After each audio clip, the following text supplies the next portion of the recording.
comments to take over Canada, the Panama Canal, and Greenland by President-elect Donald Trump. More than a week and a half before he returns to the White House, he's already making his presence felt on the world stage yet again. For two of those places, the Panama Canal and Greenland, Mr. Trump refused to rule out military force in order to take control. For Canada, he suggested economic force, which he once again said should become part of the United States as its 51st state. Well, earlier I spoke with Yasir Naqvi, who is an MP for the ruling Liberal Party for Ottawa Centre, a district in Canada's capital city and close to the border with the US. And we began by those comments about Canada made by Mr. Trump. I think Canadians are all a bit puzzled. We don't understand why Mr. Trump wants to sabotage perhaps the most successful political and economic relationship in the world. We have a trading bloc with the United States, which is the envy of the world. And both our economies are intertwined. We have great relationships. I cannot think of a single Canadian who does not have a family member or friend who is an American. So to hear Mr. Trump, the manner which he's speaking is baffling at many levels.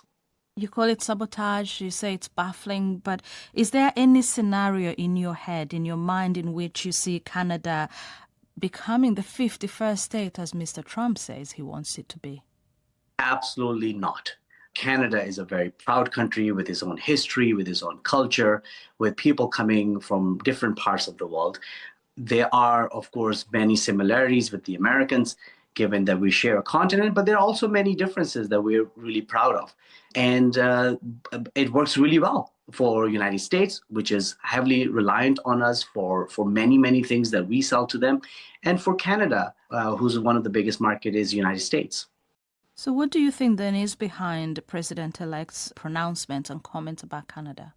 I don't know. I mean, I'll be honest with you. I think a lot of us are trying to figure this out, whether it's just a humor or it's some sort of a posturing to make a deal.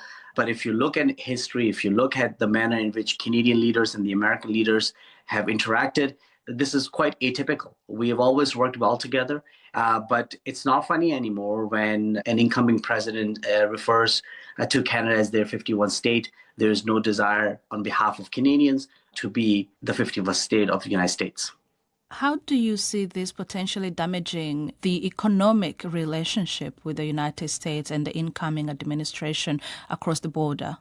It's going to have a very significant impact. The kind of tariffs that Mr. Trump is threatening is going to impact not only Canadian economy in a very significant way, but it's going to have a huge impact on the American economy as well.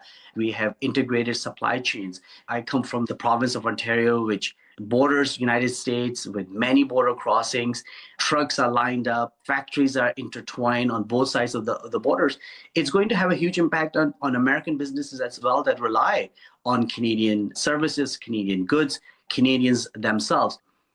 There will be a new Prime Minister in Canada soon. What would you advise the new leadership to do when dealing and in relations to Mr. Trump and his own administration? Well, for all Canadian prime ministers, maintaining a good working relationship with the United States is a very important part of the job. The current prime minister, Mr. Trudeau, has been very active in that regards, not only when the first Trump administration came into office back in 2016, but now as well, even though he's leaving office soon. And when the new prime minister comes in, it won't be surprised me that this is going to be a very important issue. We will also have an election in Canada in 2025. And I foresee that the relationship with the United States, the manner in which we manage our relationship with Mr. Trump, is going to be a significant issue. Could the rhetoric impact Canada's federal election then, do you think? Well, it's definitely going to have an impact. It's a very big part of the discourse as we speak. We have the longest undefended border in the world. 90% of Canadians live along the US border because of our very important relationship. But it's going to be very damaging for the Americans as well if Mr. Trump pursued with the tariff threat that he continues to talk about. Yasir Naqvi, they are Canadian MP, and later on in the program we'll be speaking to people in Panama and Greenland.